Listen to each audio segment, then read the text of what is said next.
Everyone thought he had everything under control, but every night when the lights went off, his mind became a prison. This is the story of a man who looked successful and felt empty. Now the story begins.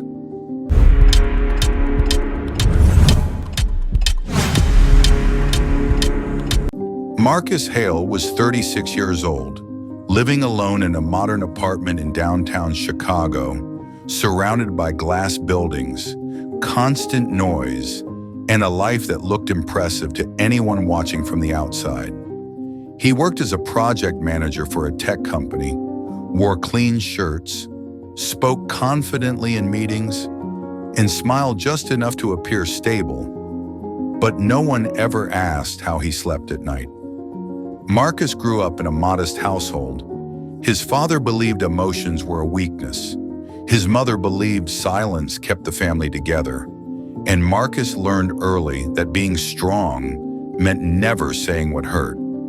He became the responsible one, the problem solver, the calm man, the one who never complained.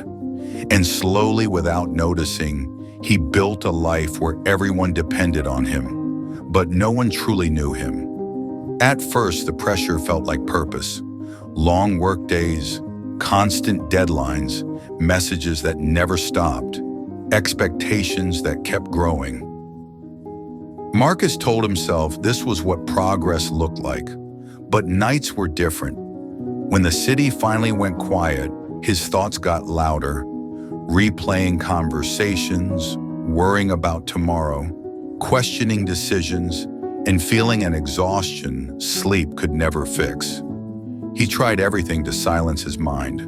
Late night scrolling, extra work, gym sessions that lasted too long, even pretending he was fine when friends asked. But the anxiety stayed, quietly damaging him from the inside.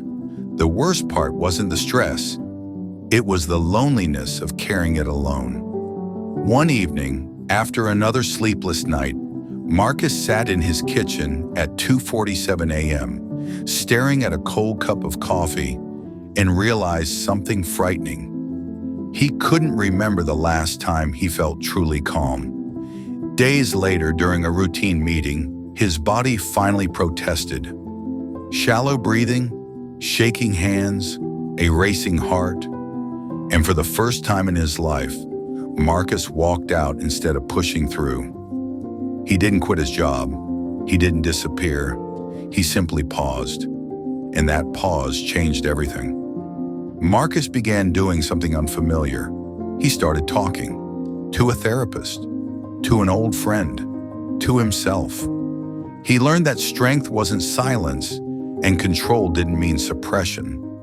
Slowly, his life didn't become easier, but it became real. He still worked hard. He still had responsibilities. But now he allowed himself rest without guilt, honesty without fear, and silence without pressure.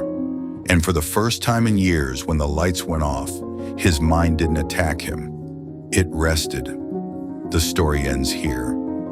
Moral of the story: a quiet mind is not built by pretending you're strong. It's built by admitting when you're tired.